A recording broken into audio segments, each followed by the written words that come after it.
You can start the meeting, Chair.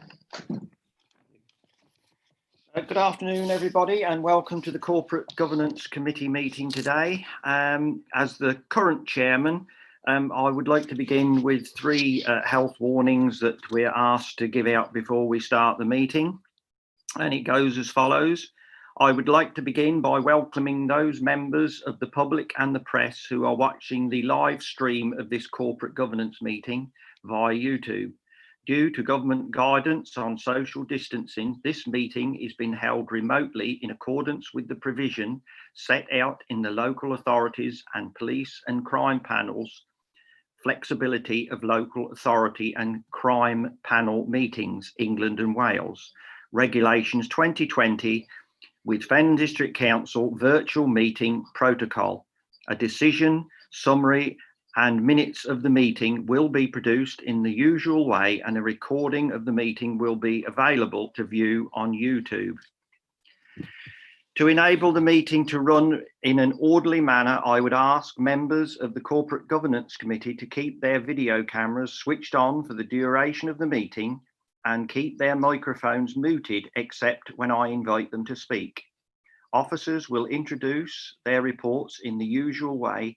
Any member wishing to ask questions or make comment should indicate by clicking the raised hand function within the participant section, and then I will invite you to speak.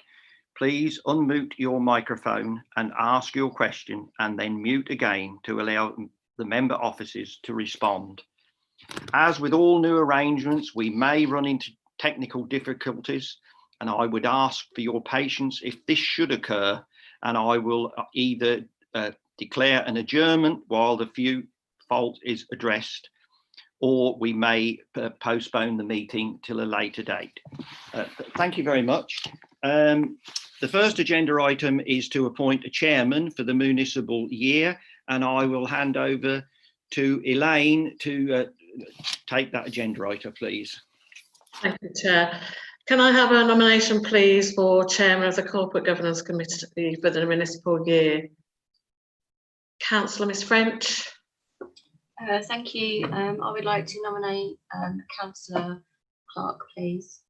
Do we have a seconder for that nomination? Councillor Mrs. French. Yes, more than happy to second the nomination. Are there any further nominations?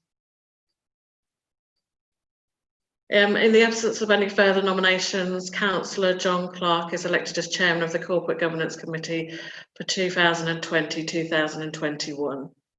Thank you. Thank you, Elaine. Agenda item 2 is to receive apologies for absence, and I have put forward Mark Purser, who phoned me earlier this morning. That's the only apologies I've received. Did you want me to go round and say who's present, Chair? Yes, I think that would be as well. I think just for the sake of clarity, please. So present at the meeting are Councillors Benny, Booth, J. Clark, S. Clark, Mrs. French, Miss French, Meekins, Topwood and Wicks. Thank you. The appointment, the agenda item 3 is the appointment of a vice chairman for the municipal year, and I would like to put forward Councillor Kim French for this appointment, please. Do I have a seconder for that one?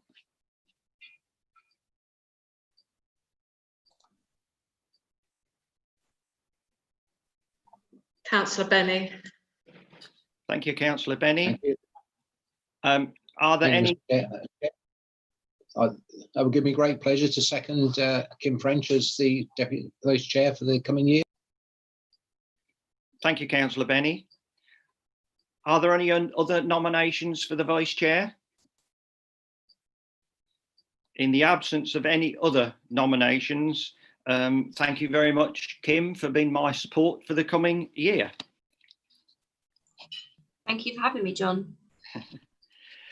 Agenda item 4 are previous minutes to be signed as correct from Tuesday, the 4th of February 2020. Has any member got any comments to make on the minutes, please?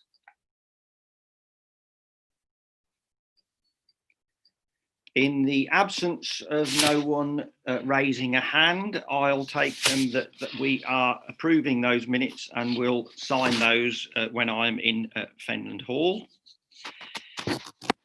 Agenda item 5 is a report additional items for consideration which the chairman deems urgent by virtue of special circumstances. There is one item to add under items of topical interest. You should all have been forwarded with a copy of the corporate governance assurance form, which we have, or I have to sign on behalf of the committee. I assume that everyone has been forwarded a copy, and under that agenda item, I will seek your permission to sign that form on your behalf. Agenda item 6 are members to declare any interests under the local code of conduct in any respect of any items to be discussed at this meeting. I don't see any hands up, so I will assume that we have nothing to disclose. Agenda item 7 is the external audit plan, and I call on Amalia to present that item, please. Good afternoon. Good afternoon. Thank you, Chair. My name is Amalia Valdez, and I am an assistant manager at EY. I've been involved in the Fenland District Council audit for a number of years now, and I'm here today to present the audit plan for the 1920 external audit. I'm not going to go through the entire plan in much detail, but rather bring your attention to some of the slides. However, I can take questions later on any areas of the plan. Please note, however, that this is the plan that we intended to bring to the committee in March as a result of our initial planning work. Now, our year-end execution work is well underway at the current moment, and therefore I will point out if anything has changed slightly since the date that we issued the plan. So if I bring your attention to page 15 of the agenda pack, and that is where our audit risks are outlined. And this shows a fairly static risk profile in comparison to last year, with no changes in our audit risks. Page 16 shows a new area of focus in relation to the preparations for the implementation of IFRS 16. However, as a result of COVID-19, the implementation of IFRS 16 was delayed to 21-22 since we issued the plan. Page 17 shows our materiality asset planning, and these figures are based on the 18-19 gross expenditure. However, these figures have changed upon starting our year-end work, so that the materiality figures that we're using in our year-end testing now are based on the 1920 gross expenditure figures from the draft accounts. So just to update you on that, planning materiality still remains at 2% of gross expenditure, and is £1,058,000. That's compared to £1.1 million in the plan. Our year-end TE is £793,000 compared to £825,000 in the plan. And our threshold for uncorrected audit differences that we will be reporting to you is at 52.9K compared to 55K in the plan. These thresholds are broadly in line to the thresholds that we were reporting to you in the prior year. Page 35 outlines the core audit team, which has remained the same from the prior year, ensuring continuity in the audit, with myself as the assistant manager and Mark Hodgson as the audit partner. Page 37 shows the timetable for our audit.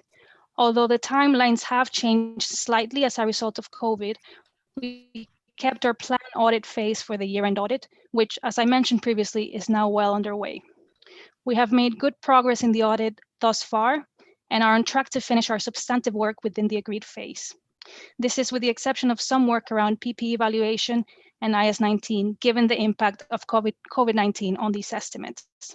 However, we have obtained confirmation from the pension fund auditors that the IS-19 liability will not move materially as a result of their audit, and that the letters confirming this will be issued soon. We are planning to report our audit results to the committee in November. Appendix A on page 43 shows our fees. Now the PSAA scale fee is shown in the audit plan, and we sent letters to the chair of the committee and the section 151 officer earlier this year with regards to the audit fees, and are having ongoing discussions with management about a fair fee to do an ISA compliant audit with the risk and complexities that Finland has. In terms of VFM, we issued an audit plan addendum upon finishing our risk assessment process, and this starts on page 52. We identified a value for money risk related to the council's commercial and investment strategy, specifically the establishment of the investment board, as entering into such commercial activity requires the council to have the appropriate governance arrangements in place. We also noted a VFM risk around financial resilience, noting the budget gap up to 24-25 as per your medium-term financial strategy. Other things that I would like to bring to your attention during this time, given the progress in our audit, is that we will also be performing more work around going concern and looking at management's assessment that the council is a going concern entity 12 months from the date the accounts are signed. The council has included a going concern note in the narrative statement, which we have agreed should be included in the accounts, and we will be signposting this note in an emphasis of matter paragraph within our opinion. This emphasis of matter is not a modified opinion nor an audit qualification. It's just to bring this disclosure to the attention of the readers. We are likely to have a similar emphasis of matter, calling the reader's attention to the material valuation uncertainty disclosure in relation to PPE. This is as the valuers have indicated in their valuation report that due to the impact of COVID-19, their valuations were being reported on the basis of material valuation uncertainty. This is in line with their professional guidance by the RICS and has been the case across the board.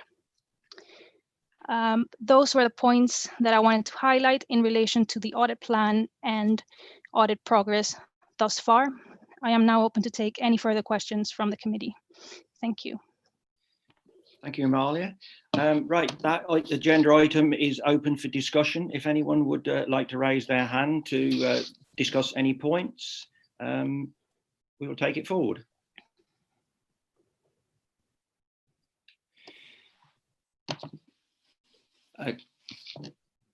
Councillor Jan French, please. Thank you, Mr. Chairman. Just to say really, thank you for a full and honest report on this, and I think the committee should welcome it. Thank you. There are no other hands raised at this point. I'd just like to pick up on one point, Amalia, and that was towards the end of your presentation, you were saying about the audit on round 24, was it 23, 24, 25? Was that around the VFM risks? Yeah, section? I think it was, yeah. Yes. So that's on the addendum to our audit plan, which is on page 52 of the agenda pack.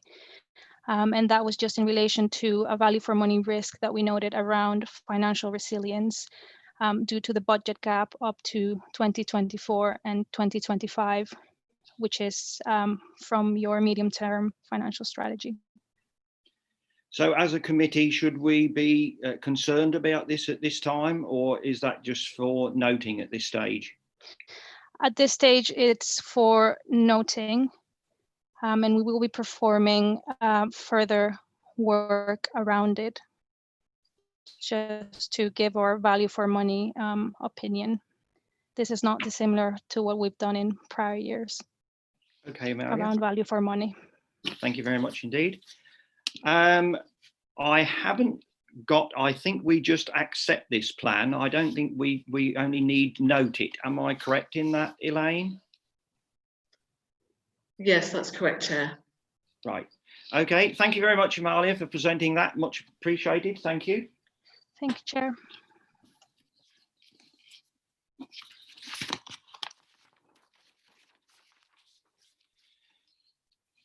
agenda item 8 is the statement of accounts, and I call on Mark to present this, please. This was going to be a joint presentation between Mark and Peter, but Peter has phoned in earlier and he has a family issue to deal with, so won't be joining us today. So we are in the capable hands of Mark Saunders. Over to you, Mark. Thanks, Chair. Last man standing, I'm afraid. Yeah, this is the statement of accounts. Marley's just made reference to that they have started their audit work on this. The accounts as presented here are, of course, draft accounts, and they are subject to the work Marley and the team at EY are doing at the moment. So the final version of these accounts will appear in the committee meeting in November when EY will be presenting their audit results report, and we have a final version of the accounts. The real purpose of presenting the accounts here today is really just so committee have plenty of opportunity to actually get sight of the accounts. I'm certainly not expecting anybody to have read through all the accounts, even though it's 117 pages of riveting financial information. I'm sure you've all had plenty of other things to do at that time. It's a superb antidote for insomnia if you want to start reading it. So I won't be taking you through every page. That would take us till next Christmas. So we'll just raise a few points around the accounts. First of all, around the actual timescales. The actual production, publication and the audit of the accounts have changed this year from what would normally be expected. Government have realised in the current situation relating to the coronavirus that local authorities have many other things that they're dealing with at the moment. So they have actually given us more time to produce, audit and publish the accounts this year. So the actual new regulations state for this year that the draft statement of accounts will be due by the 31st of August, and the audit report and publication of the final statement of accounts are due by the 30th of November. Our current timetable that we agreed with EY meant that they want to start their work on, we agreed they start the work on the 13th of July. So that required Peter to sign the accounts off on the 10th of July, which we did. And the only person who needs to sign these accounts at this moment is Peter. There's no requirement for any other formal approval by anybody else. He just needs to sign those off as the Section 151 officer. And as Amalia said, the EY have started their work, and I'm glad she actually said that actually going okay, because we think it's going okay as well. But I'll be a bit hesitant to say that if she hadn't said it. So that's it's obviously ongoing, and we are progressing with that quite well. And as Amalia said, I think we're on track to meet the timescales which we agreed a little while ago. Appendix A of the cover report, just enter on page 59. That sort of details the various sections of what's in the accounts, and gives a brief description of what's in each of those sections. Obviously, there's an awful lot of detail in these accounts about the financial affairs of the council. And we really want to give members the opportunity to go through that in their own time. And if they have any queries or want any further information, to actually contact us between now and the final version of the accounts at the November meeting, so we can pass on any further information that they need and to give them any more understanding of the accounts. So what you will notice is that the content and format of the accounts are completely different to any other financial reports that we produce during the year. If you try and tie this back to what we do at the budget and set the medium-term plan, then it's absolutely nothing like it. So this is done quite prescriptively in accordance with the various codes of practice and in accordance with IFRS standards of accounting, which are highly prescriptive. We have very little discretion around what we put in these accounts. So everything that's in here is stuff that we are required to do, and in the format that we are required to do it in. Apart from the narrative report, which is the first part of the statements, where we are free to disclose whatever we like there, even though there are various guidance around what should be in there. So just to highlight a couple of areas which I think members might find interesting or not. We went to Cabinet a couple of weeks ago with the financial outturn for 1920, and we declared to them that the actual surplus for the year was £115,000. That was transferred in accordance with the decisions that were made by Council in January to the Budget Equalisation Reserve. Consequently, unless you spot it in the narrative report, which is in there, there is nowhere else in these statements you will see that £115,000 surplus. Because of the way the accounts are presented, and because we transferred that to one of our reserves, it's almost impossible to find that 115,000. What you will see is that in the movement of reserves statement and the movement in general fund balance, which is on page 90, that has reduced from 2.622 million at the start of the year to 2 million by the end of March 2020. And that was in accordance with the council decision again in January 20, when we took a review of our reserves and balances, and that 622,000 was transferred to other earmarked reserves, which brought the general fund balance down to £2 million, which in our budget report was stated as our minimum level of general fund balance. Just to mention about the balance sheet in page 92, that's probably one of the few parts of the accounts which I think most people can understand quite straightforwardly. If you look at the comparisons between last year and this year, there's nothing too exciting has particularly happened. There's not many changes in there, except for probably the one major figure that's in that account, and that is to do with the defined benefit pension liability. And that has reduced from 64.40 million to 48.01 million, a reduction of 15.6 million, which is a massive figure. It's a massive figure to put in there as a massive reduction. The main reason for that, and without going putting my anorak on and getting too techy about it, is that what the liability at 31st of March 2020 is based on is the rolling forward of the 2019 formal valuation figures.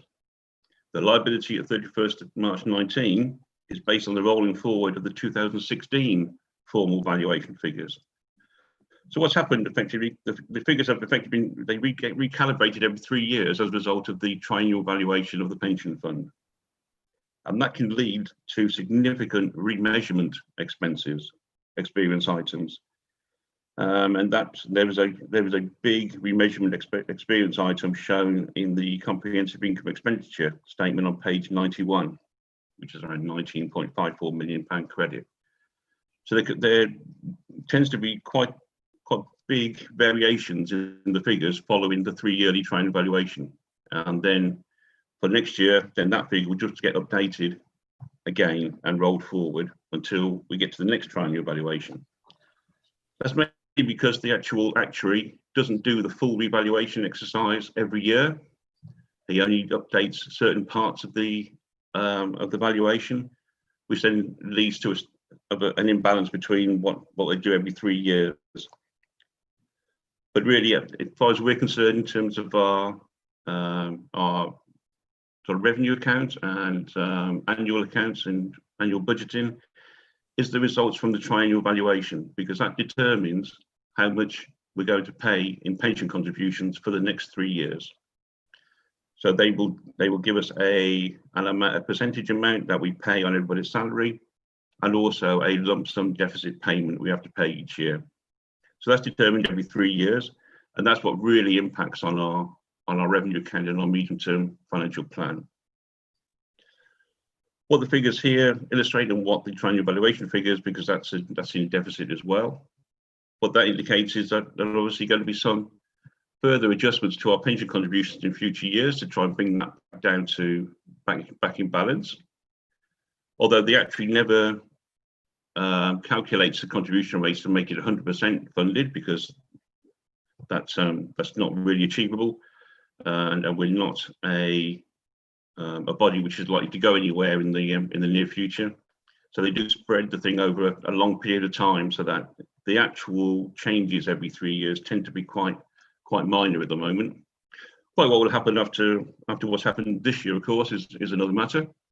That could have some significant impact on the valuation of the pension fund, which could have a knock-on effect come the next triennial valuation.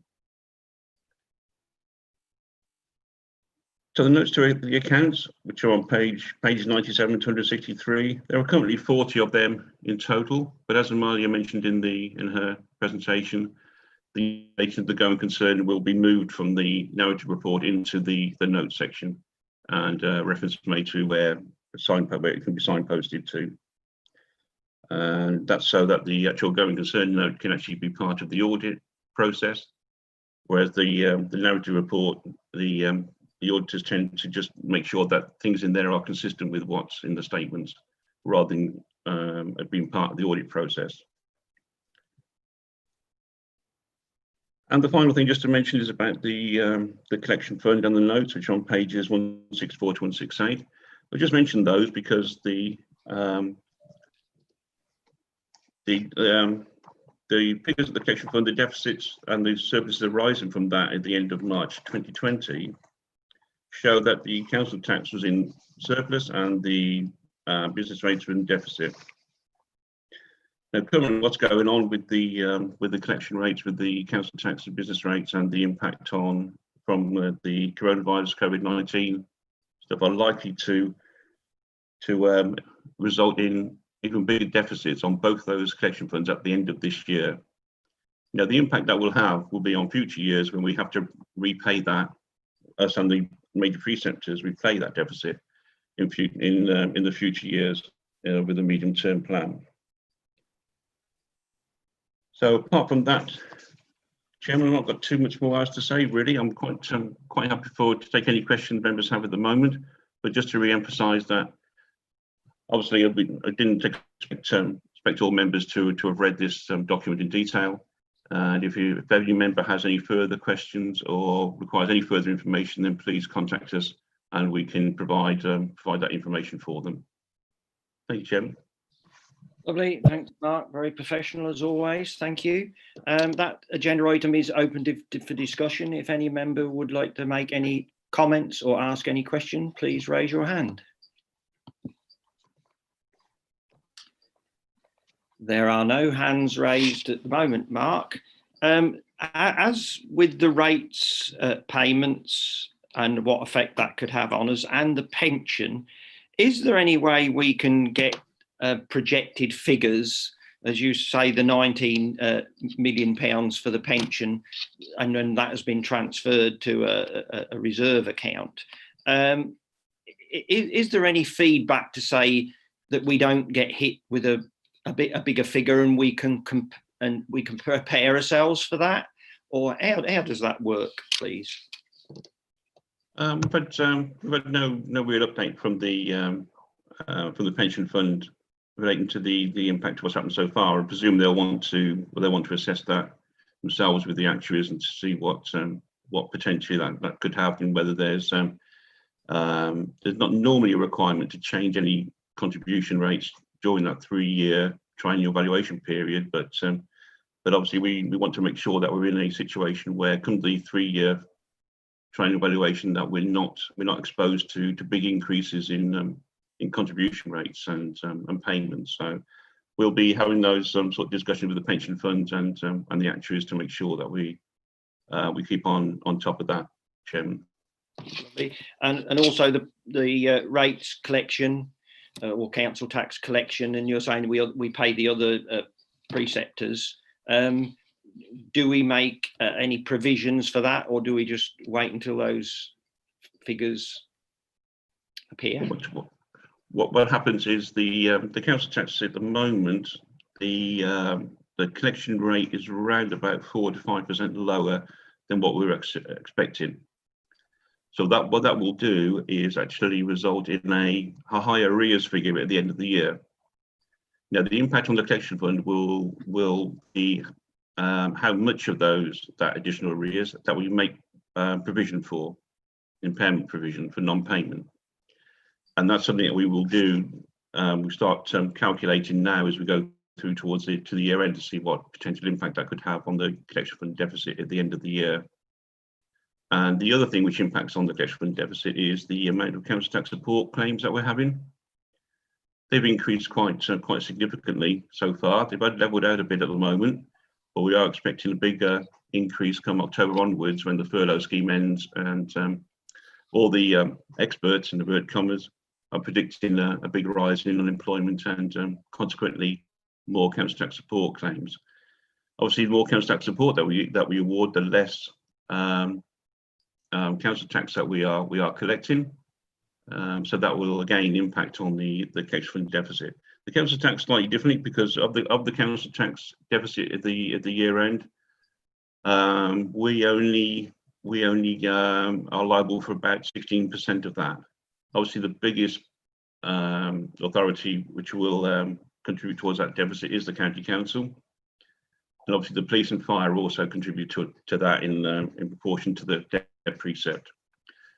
So it's likely to be a bigger figure, but the impact on us will be muted depending on just how big that deficit is. But because we're between 15 and 16% of that deficit we have to recover. And also the government have proposed that the deficits on the collection funds at the end of this year will be spread over 3 years instead of being recovered in the following year.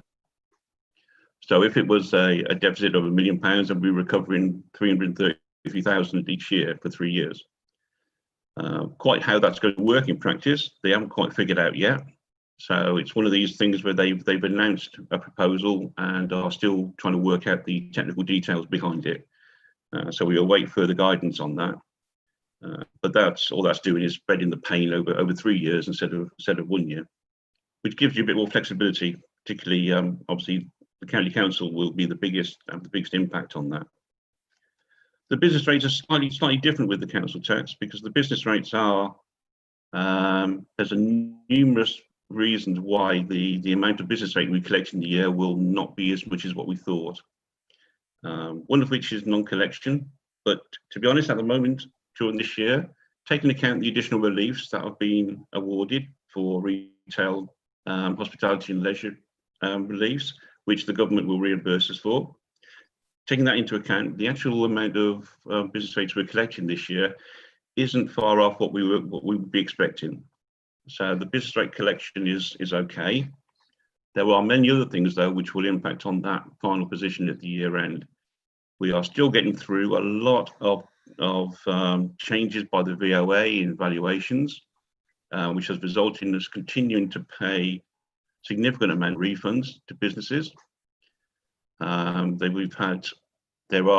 a thing going on at the moment with the VOA where they're reducing virtually all purpose-built GP surgeries, and again, which they did a few years ago, they're now doing it again.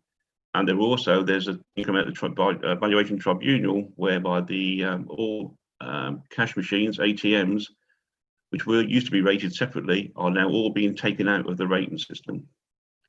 So all of those will result in a loss of business rates to us, and that will impact on the final position at the year end. What also impacts it, of course, is the level of the bad debts provision that we would like to make, and that depends on what type of arrears that we have at the end of the year. But also something that goes hand in hand with some of that other stuff where we get some variations in valuations is an increase in the appeals provision that we have to make. We use an independent valuation firm to actually calculate that for us because they have access to information nationwide which they can apply to our particular case. And that is rising as well as more and more of these things get revalued by the valuation office. And we have no impact on that at all. If somebody appeals to the valuation office and they reduce their value, their rateable value, then we have to accept it. What we have to do is try and make sure we have enough provision in our appeals provision to actually cope with those reductions. And at the moment, we're having to slightly increase the appeals provision to take account of the things I've just mentioned. So again, that will impact on the collection fund deficit at the year end. And the other big difference on the business rates collection fund is that we are liable for 40% of that deficit, whereas the county council are only 9% and the fire 1%, and the government have to pick up 50% of that themselves. So there's a big difference in how that deficit is calculated, and also how much of that deficit that we're liable for. Okay, Mark. Thanks for that. But That went into a bit more technical detail than I was expecting. Yeah, It's probably lost most people. But as a council, we're mindful that we are facing some strong headwinds and making provisions to sail into those. We are. Okay. But there are still no hands raised. We are asked as a committee, it is recommended that the contents of the draft statement of accounts for the financial year ending the 31st of March 2020 be noted. Can I take it, if no hands are showing, we are happy to note that statement of accounts, please? There are no hands showing. Thank you.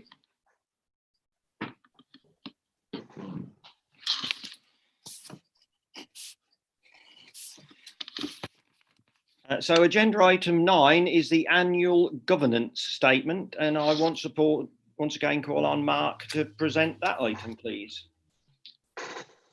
Hey, Chairman, just opening the blinds, we're a bit dark there.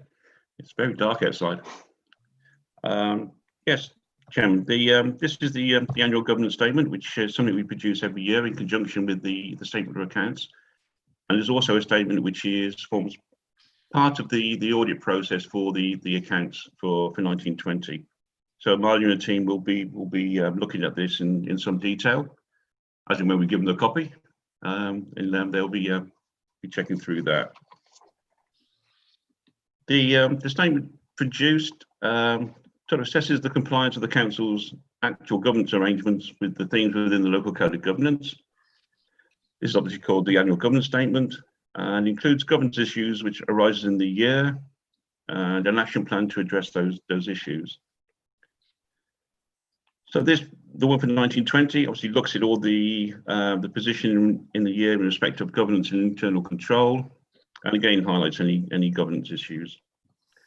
As a matter of further assurance, the statement is signed by the chief exec, the chief finance officer, and leader of the council.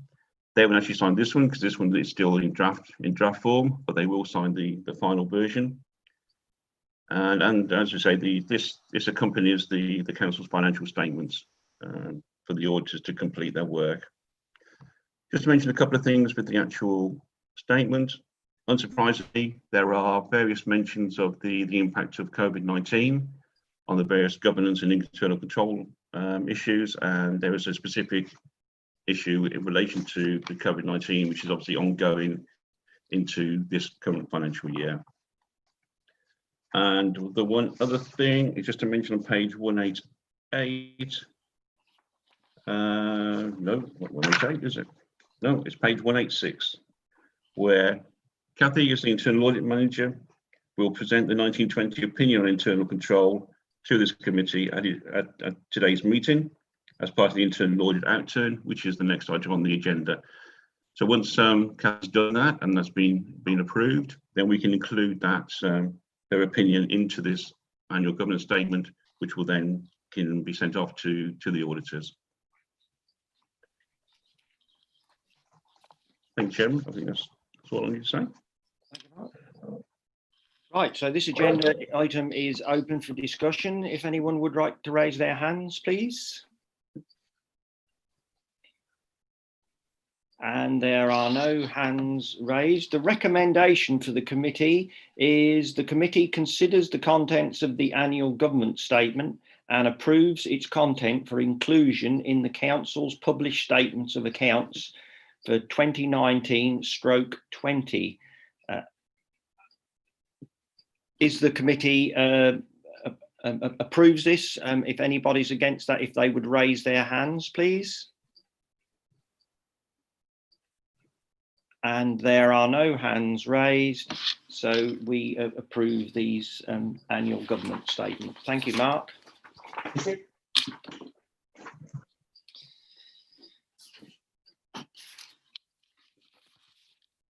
Agenda item 10 is the internal audit and quality assurance review. And I call upon Kathy to present this item, please. Kathy. Thank you, Chair. Agenda item 10 can be found on pages 193 of your agenda packs. This report is broken down into 3 parts. The first part is to provide the committee with an overview of the work of internal audit.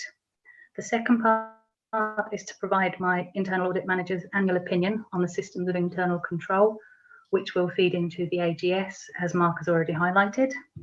And the third part is to consider the effectiveness of the internal audit team. So the first section I'd just like to go through is the internal audit outturn. And the committee will be aware of some of the staffing issues that we faced during 1920 with the resignation of 1 full-time member of our team. So some of this work was covered by a temporary resource that was sourced from King's Lynn. However, this wasn't consistent throughout the year due to staffing issues that we also faced at King's Lynn. In addition to the staffing issues, obviously COVID-19 has had an impact upon our team. During March and April, we normally finalise a lot of the 1920 audits and we issue all the remaining reports. However, when the council went into its emergency response mode, the work of internal audit was paused. So we also faced a recruitment freeze as well. But all of that said, to deliver the majority of our audits, and there are 6 that have been carried forward to 2020-21. And just to highlight, this is the same number of audits that we carried forward last year as well. So I think considering the pressures that the team faced, I think we did exceptionally well to get to a level where we can deliver the annual audit opinion for those. And in addition to the audits that we did complete, an additional audit was undertaken on ARP performance management. And I understand some of that work has been discussed at overview and scrutiny as well. So Appendix A on page 198 lists all of the audits and the recommendations that were made throughout the year. And Appendix B on page 201 details the progress on the recommendations. One thing I'd just like to note on progress on the recommendations, a number of those recommendations were due to be completed by the end of the year. But with the council going into its emergency response mode in March, it was felt inappropriate for us to be chasing those recommendations at that time. So we have extended the deadline on some of those recommendations that will move forward into this financial year. So section 6 of the report is the annual internal audit opinion on the internal control environment. So this is probably the most important piece of work that I produce for the committee. And I'd just like to read out the statement within the report for your benefit and for EY's benefit, and this is what will be incorporated into the annual governance statement.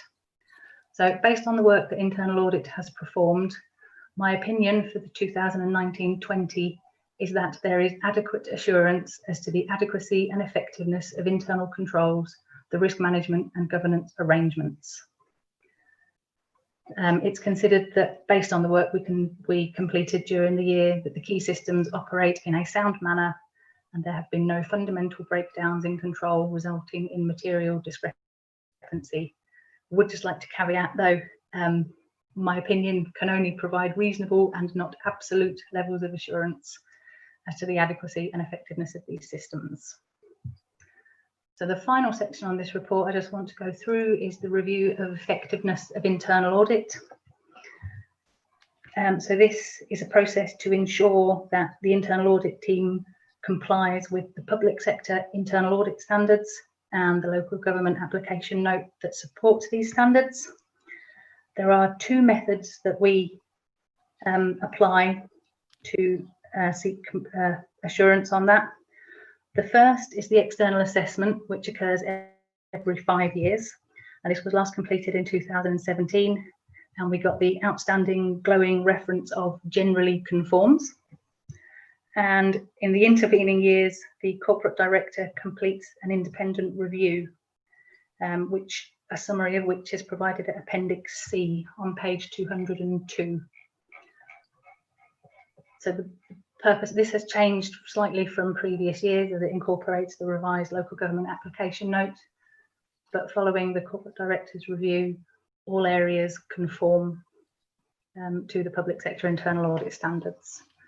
So I'll happily take any questions if anybody has any. Okay, Kathy, thank you very much for that report. Right, this agenda item is open for discussion. If anybody would like to raise their hands to raise any queries or questions they may have, please.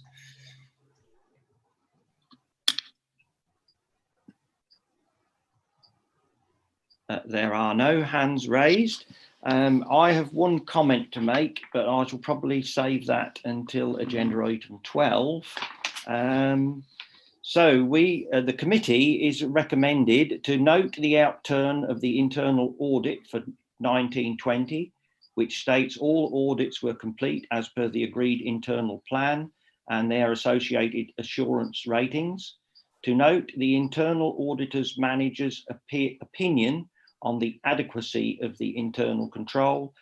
To note the positive outcome of the independent quality assurance review.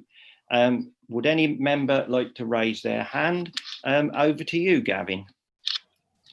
Thank you, Chairman. I've just got a question. Page 198, it talks of there's 3 high recommendations on there, and one of them is for a limited assurance opinion for licenses. Could you just give us an overview what those are? Because obviously I think limited is quite poor in relation to what we normally have at Fenland, and if there's like 2 high level recommendations, just like to get knowledge of what that is, so we've got assurance around it. Lovely, thanks for that question. Kathy? Yeah, so this audit was one that was undertaken sort of quite early on in the year last year, and the high risk recommendations related to procedures, resilience, business continuity, and information that we were communicating on our websites being out of date and inaccurate at the time. All of those recommendations were dealt with within 3 weeks of us issuing the report. So those risks are no longer risks on those, and we have done the follow-up on that audit as well. So I'm confident that they are now complete.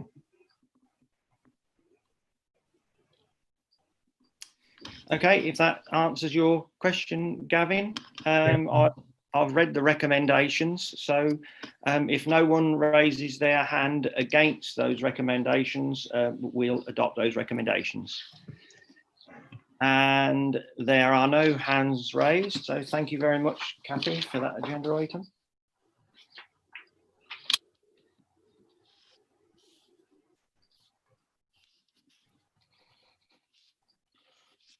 Agenda item 11 is the Corporate Governance Committee Annual Report 1920 on pages 203 to 214. Over to you, Kathy, please, to present that report. Thank you, Chair. I'll apologise to everybody. This is my second of 3 reports I'm presenting to you today, so you might get fed up with me by the end. Do that. So it's good practice for the committee to review its effectiveness and present its findings to full council. And this report provides an opportunity for members of the Corporate Governance Committee to review the annual report before the chairman presents it to full council in September.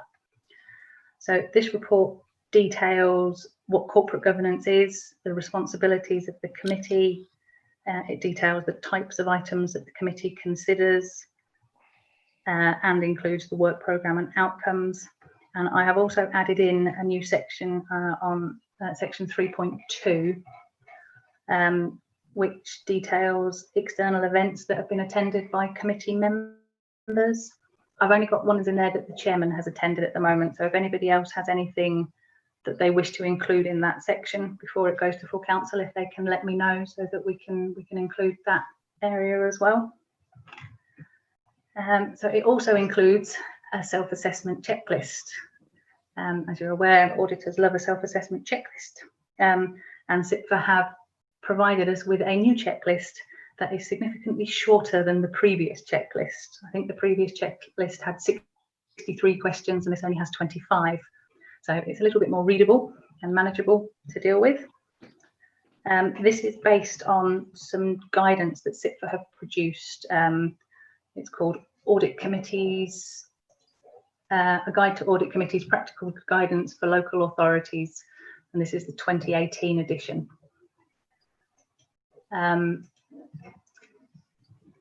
I can send you all a copy of this guidance. I believe I may have sent it earlier in the year, but I will resend it after this meeting, so you all have access to that document as well for information.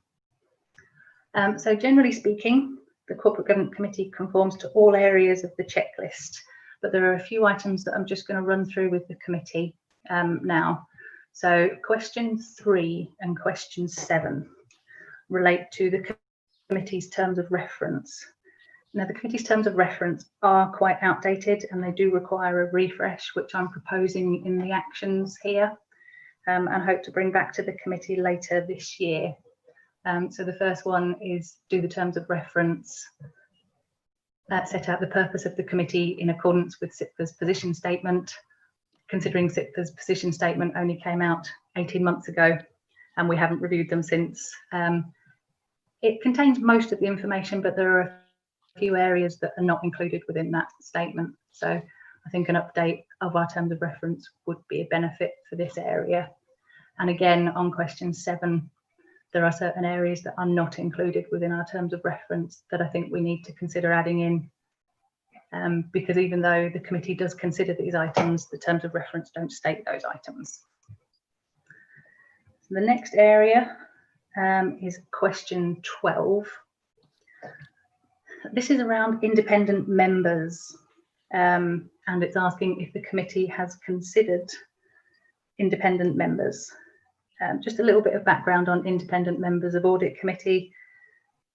The latest research shows that 61% of councils do not have independent members, and this is mainly due to a difficulty in attracting suitably qualified members who can add value to the committee.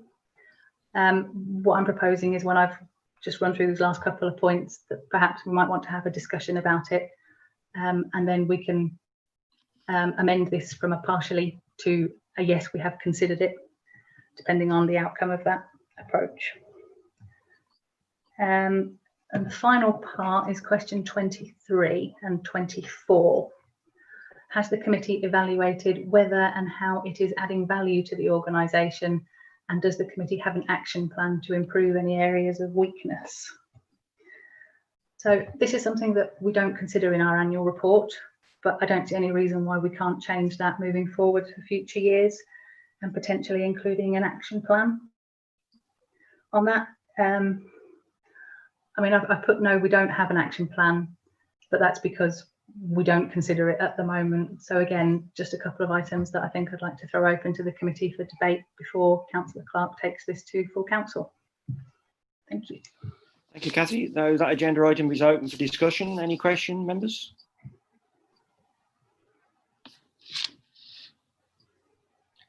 Councillor Booth. Well, Chairman, aren't we supposed to discuss this point about whether we think we should have an independent member? Because I think that's what Cathy was asking.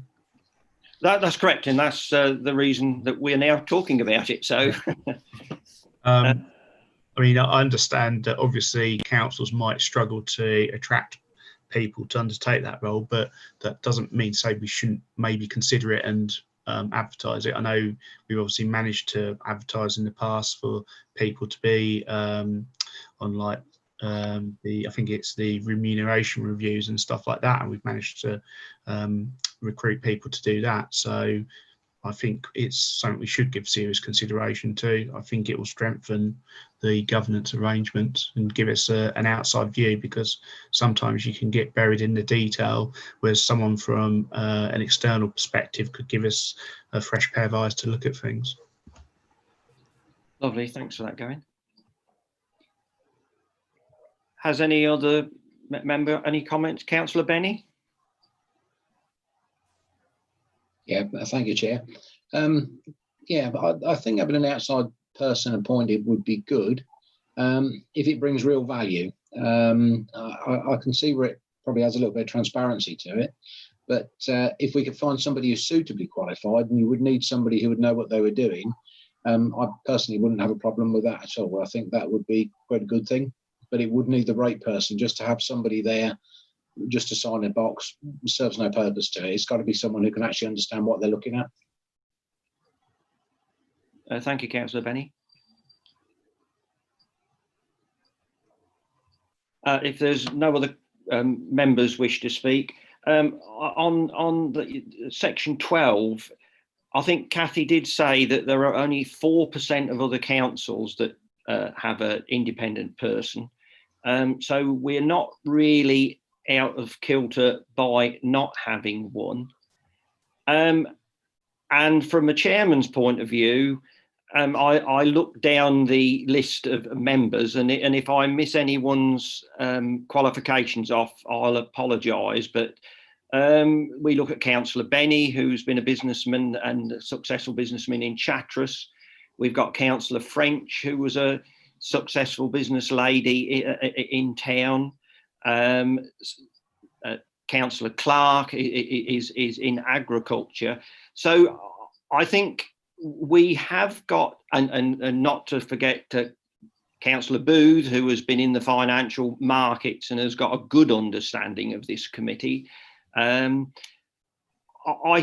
think it's something that we could perhaps bear in mind, but you know, during the time of COVID, interviewing or putting an advert out and attracting someone and attracting the right person who's going to be interested. I mean, we've heard Mark say on several occasions that when the accounts go out for public examination over the whole of Fenland, how many do we normally get inquire on that, Mark? It's somewhere between -1 and 1, Chairman. Thank you. So, you know, I'm absolutely not against it. We can vote on it as a committee, and we'll be guided by what the committee comes up with. But as my lead from the chairman, I think it's something that we could park possibly until next year. And I've got a hand raised by Councillor French and followed by Gavin that would like to come back, and then followed by Councillor Benny, please. Thank you, Chairman. Well, obviously it's kind of you to mention, but also we have to mention that you were a very successful business in the garage business as well, so you have got that experience. Thank you.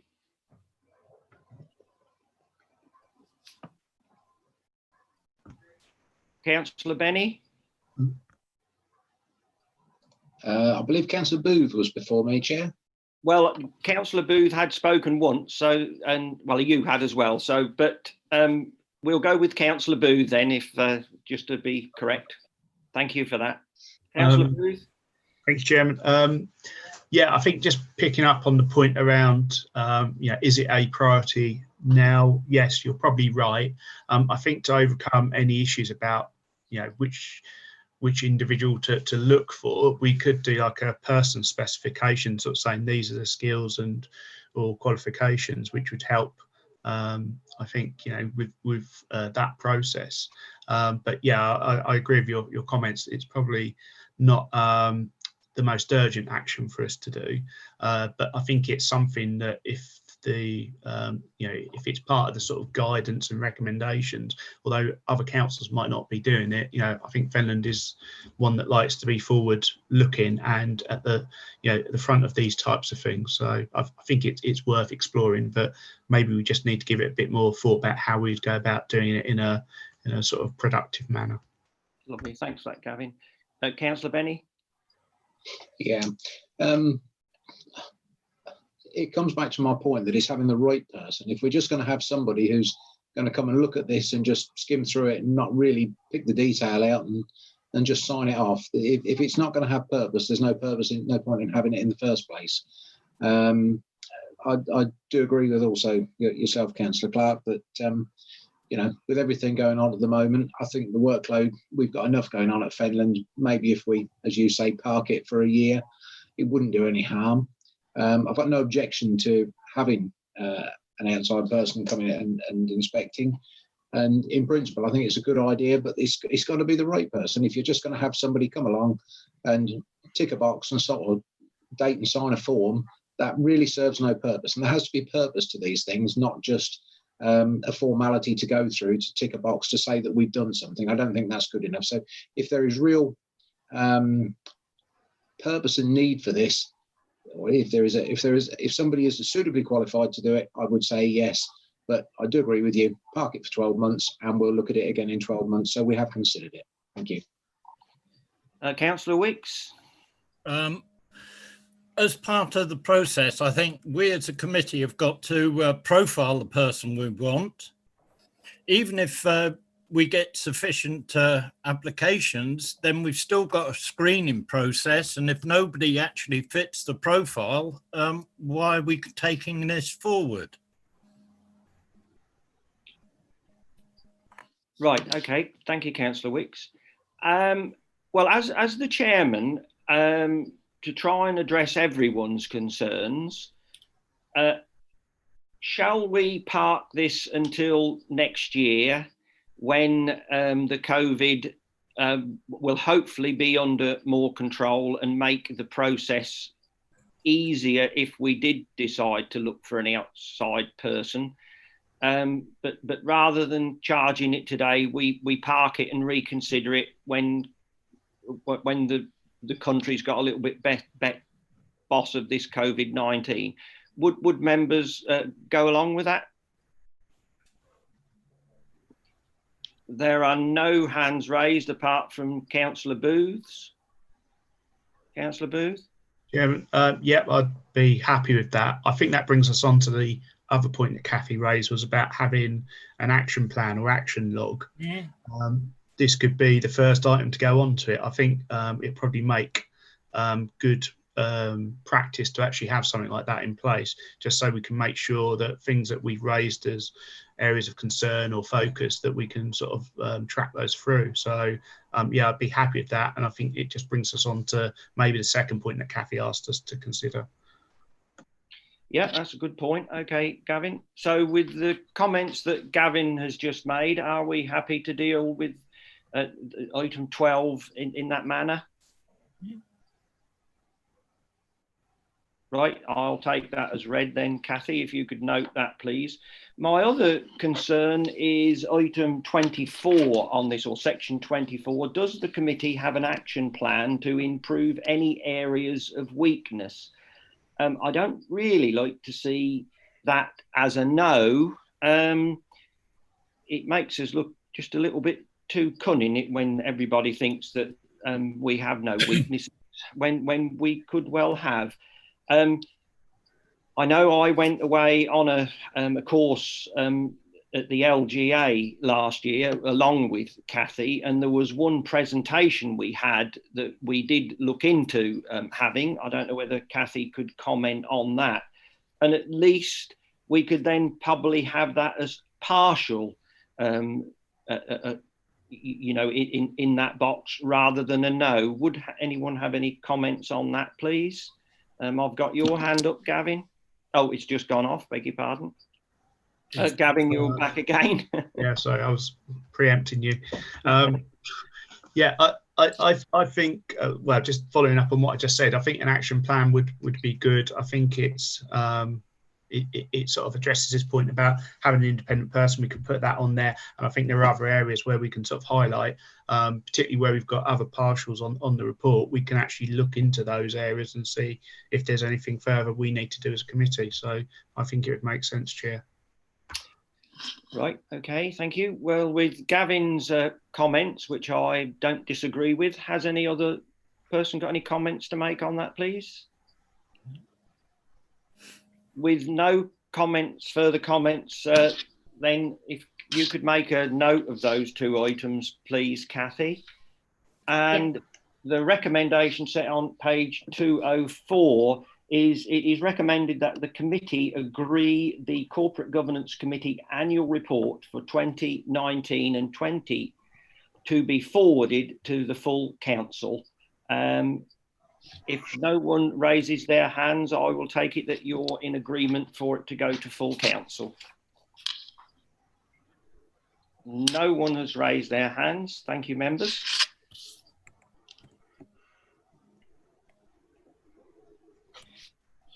Agenda item 12 is the risk-based internal audit report, set out on pages 215 to 228, and I ask Kathy to present this report on our behalf, please. Thank you, Chair. So this is the final of my reports today. The risk-based internal audit plan was due to come to the committee in March, but that meeting was postponed as a result of COVID-19. As I mentioned in my other report, there have been some resourcing issues as a direct result of COVID-19. So we've had some redeployments within the team. Obviously, we had a recruitment freeze, and there has been a major shift in organisational priorities. So internal audit work was essentially paused for the first few months of this year. As a result of that, that has impacted on the available for the rest of this financial year and the available resource to deliver my internal audit plan for 2020-21. This report provides the delivery of a balanced plan that can provide a reasonable annual audit opinion at the end of the year. Obviously, I'm shared, so I have the same issue at Kings Lynn as well. And I'm in contact with lots of other local authorities, particularly the Cambridgeshire authorities and our ARP partner authorities. And we're all in the same boat on this. Internal audit has generally been paused across the country on local government, while COVID has been at the forefront of organisational delivery at the moment. So what I've presented here today is the revised plan, taking into account the resource issues we have and the issues we've had with recruitment up to this point. So I'm just going to go straight into Appendix A, which is the revised plan on page 224. What I've provided for you here is what the original plan was supposed to look like in March and what the new plan looks like now. I think scrolling to the bottom, you will all probably be quite alarmed at the total reduction in days. But bearing in mind we were only a team of 2.1 FTEs anyway, and we are now a team of 1.1 with half the year lost due to pausing of the audit work. Obviously there is a significant reduction. So what I've done here, to give a balanced plan that can provide an opinion at the end of the year, we've focused on audits of high risk nature, any previous areas that have been limited or adequate assurance, any audits that are, I won't say overdue, but have got a longer time since the last audit, any fundamental audits and key areas of control that we need to focus on, and any contractually obliged audit work that we need to do, such as the ARP audits. I've still managed to cover audits in all of the corporate areas, corporate priority areas, and this plan also includes a new area, which is post-assurance work on COVID-19 business grants. Obviously, there's a lot of talk about business grants and potential fraud, because I think an approach a lot of authorities have taken is to get the money out as quickly as possible. We actually did quite a lot of assurance work prior to paying grants, but I've still included 15 days in the plan this year to ensure that everything happened as it should, and to provide any post-assurance work that we need to. Central government have also requested that we include this in our audit plan for this year. There are some staffing proposals being considered at the moment for the audit team, which could hopefully mean an increase in the resources available. And if that happens, then obviously we'll be able to do more audit work and start to bring in some of the areas that we've taken off this year's plan. But what I've presented to you here is the minimum requirements that I need to deliver a balanced opinion at the end of the year. So I'm happy to take any questions. And I know this is quite a shocking change from what we would normally present, but it is only a 1 year effect, and we should be able to as the year goes, as next year comes into play, we should be able to get back onto an even keel with the audit work. So I'm happy to take any questions. Okay, Cassie, thank you very much. That agenda item is now open for discussion. If any member would like to raise their hands, please.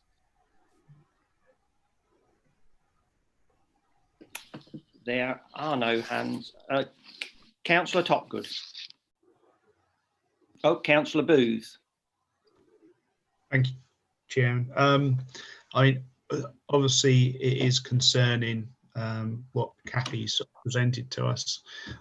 With regards to the recruitment freeze, do we know when that's going to stop? And as a committee, do we need to sort of raise our concerns regarding it? I think that's a question that perhaps nobody here can answer when the recruitment freeze is going to end. I would imagine that goes higher up in the organisation. But I absolutely agree with the questions you have asked, and it's a question that I was going to ask. I mean, we have. Sam Anthony's at the meeting. If you, who's the head of HR, she may be able to help answer that question. Okay, thank you for that interruption, Elaine. Very good. Can I call on Sam Anthony? Yes, you can, Chair. Thank you. The recruitment freeze has been lifted, and it's been lifted probably for about a month now. The COVID group are meeting on a 3 times a week, and we review where we are with recruitment. And we have actually undertaken some successful interviewing remotely in the last few weeks. So that recruitment freeze is now lifted. Okay, thank you. Would you like to come back on that, Councillor Booth? On that basis, are we prioritising trying to fill the replacement that we need for the audit team? But obviously, it's going to take a little bit of time to do that because recruitment's not an overnight process. But I suppose the other question is, when is the audit work going to sort of really get back into full swing, given where we are with COVID as well? Would you care to come back on that, Sam? Yes, certainly, Chair. Kathy and I can do some work together to prioritise that as soon as possible, and that we can take that forward virtually immediately. Okay, thank you. Kathy? Yeah, as I mentioned, we are looking at some proposals to go to staff committee as well for perhaps a bit of a shift in how we deliver the internal audit plan. Obviously, that's still quite sensitive at the moment with how we go forwards, but we're looking to come up with an increase in resource for the internal audit team, which will help us to get back on track quicker. Obviously, we've got more resource available there, but as I said, it's still due to go to staffing committee and hasn't been discussed widely yet. So as soon as we have an update for the committee, we will provide it to the committee. Okay, thanks. I think you're approaching this very professional, Kathy, and thank you very much. But as chairman of corporate governance, you know, I find halving the internal audit will only lead to problems further down the line. And once you let this run away with us, it tends to come in a flood when it does go wrong, and I sincerely hope that it doesn't. But I mean, I recall at a previous meeting, I know you're a shared service, and I know we froze the position of your support.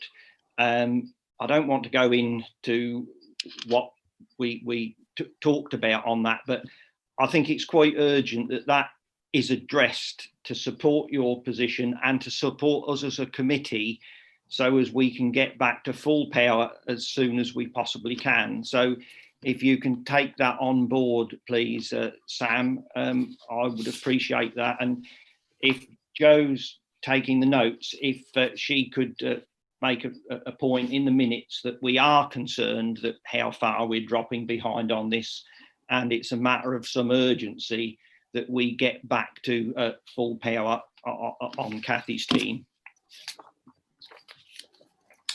Thank you very much. Are there any further comments on that item? And there are no hands coming up. So the recommendations is the committee is asked to acknowledge the internal audit resource and consider and note the attached revised internal audit plan.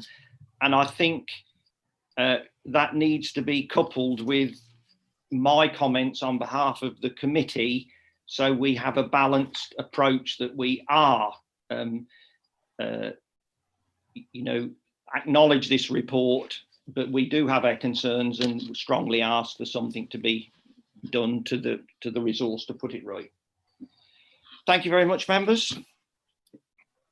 And agenda item 13 is the corporate risk register, and I call on Sam Anthony to present this, please. Chair, this is part of the usual quarterly review that corporate governance receive. Obviously, you didn't receive one in March because COVID postponed the meeting. So you have in front of you the updated risk register with updated risks, and in usual fashion, anything that's updated has been highlighted in green. So if we turn over to the risk register itself on page 240 of your packs, what we've done with the risk register this time is we've included all of the issues relating to the pandemic within the integral risks that are already there.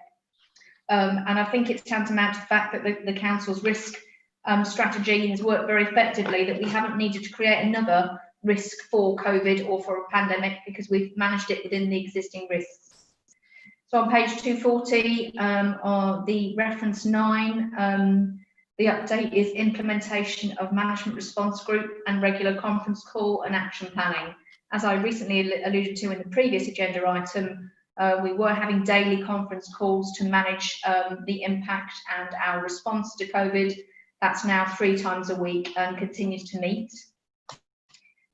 Moving over to page 241. So this is the risk of failure of ICT systems. Just updating, all members of the council are undertaking cyber security training, which was the main issue we discussed at the previous meeting. And as a result of COVID, we have over 60% of our staff who are now home enabled, which proves that the IT capability and capacity is sufficient. Moving over to page 242, again, a reference to ICT and cyber security.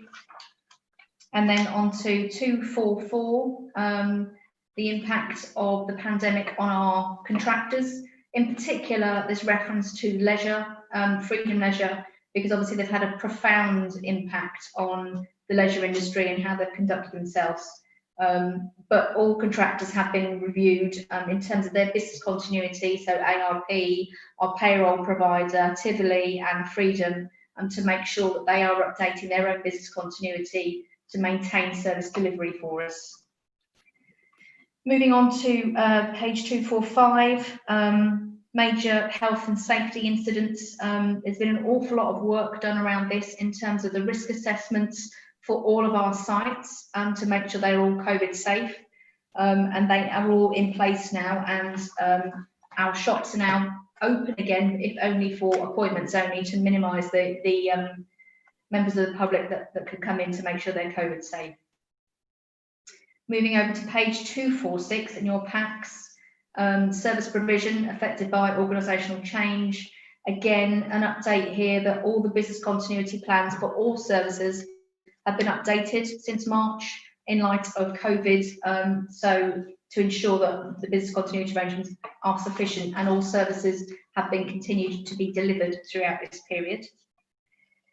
Moving on to page 249, this is the funding changes which make the council unsustainable, and we've been talking about changes to central government, but we are currently progressing the My Fennon transformation programme, which is bringing together all customer-facing activities into one team and making some savings as part of that process. Moving on to page 251 of your packs, this was about failures of our partners, and the update there is that we've actually further built on the good relationships and partnership arrangements we have in place as a result of COVID, and are now working much closer with our partners across borders. Then moving on to page 254 of your packs, this gives the risk of poor communication with stakeholders. In fact, the recent COVID pandemic has increased our communication to our stakeholders, particularly with the use of social media and particularly with our workforce, which we are communicating to every day. And we actually launched today our fully updated website. So that's the update on that particular one. Moving over the page 255, just updating the risk appetite. We will be reviewing that in light of COVID moving forward, and we're currently preparing for a second and potential third wave of the virus. So we're managing that risk. And on page 257, as I've mentioned before, insufficient staff. We have been working very closely to manage our workforce levels, where in the early days of COVID, we had up to about 30 people absent due to COVID-related absences. Where we are today, we have 0 absences. So we have those business continuity plans in place, and where we need to redeploy people to critical services, we've done that and will continue to do so.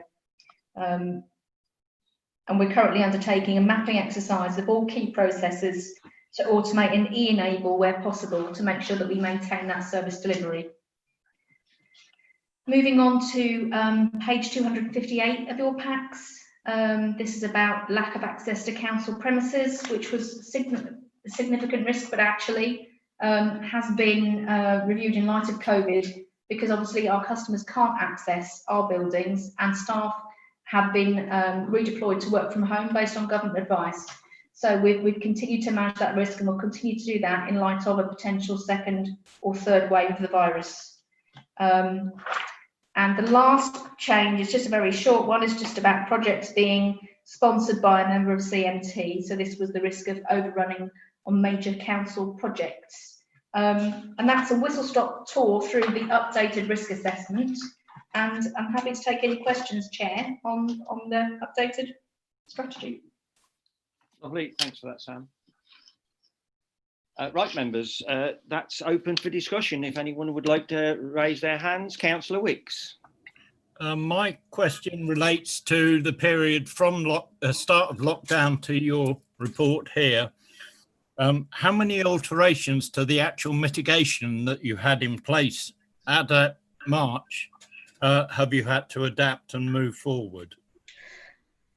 In terms of the actual adaptations, they were managed on an ad hoc basis going forward, because we instigated the daily COVID meetings. So we captured learnings and then populated the risk register as a result of that. Thank you. Councillor Booth. Sam, just a quick question. I think at the last meeting, I sort of raised a few areas I think needed to be reconsidered. I'm not sure if I can see those have been changed in the risk register. Just wondered if you'd had opportunity to have a look at that. So I think, like, for example, on page 9 and 10 of the packet, there's just some observations I had on the risks. I'm just wondering if you had opportunity to have a look at those yet. I haven't done so, but I'll make sure that they're in for the next review. Yeah, okay, fair enough. I understand. Obviously, the focus has been on COVID, so which is right. And just to tie that down, when is the next review that the Councillor Booth's comments? It will be forward for the next corporate governance committee quarterly. Okay, thank you. You've still got your hand up, Gavin. Is that? No.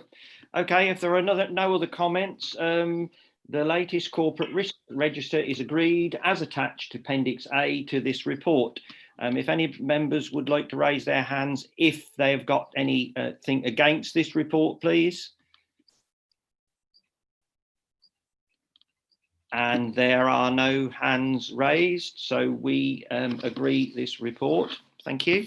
Thanks, Sam. Agenda item 14 is items of topical interest. And I mentioned at the beginning of the meeting, as chairman, on your behalf, I am asked to sign a corporate committee gains assurance from the management. So it's a corporate assurance letter. Has any members anything to comment, or are they happy for me to sign this on your behalf? Any comments from any members? There are no hands raised, so I will sign that report on your behalf. Thank you. Agenda item 15 is items which the chairman has deemed urgent, and I have no urgent business. So that brings us to the end of the meeting at 14:59. Thank you very much indeed, members. That's our first meeting by Zoom, and let's hope we can get back to some normality as soon as possible. Thank you very much indeed, everybody. Good afternoon.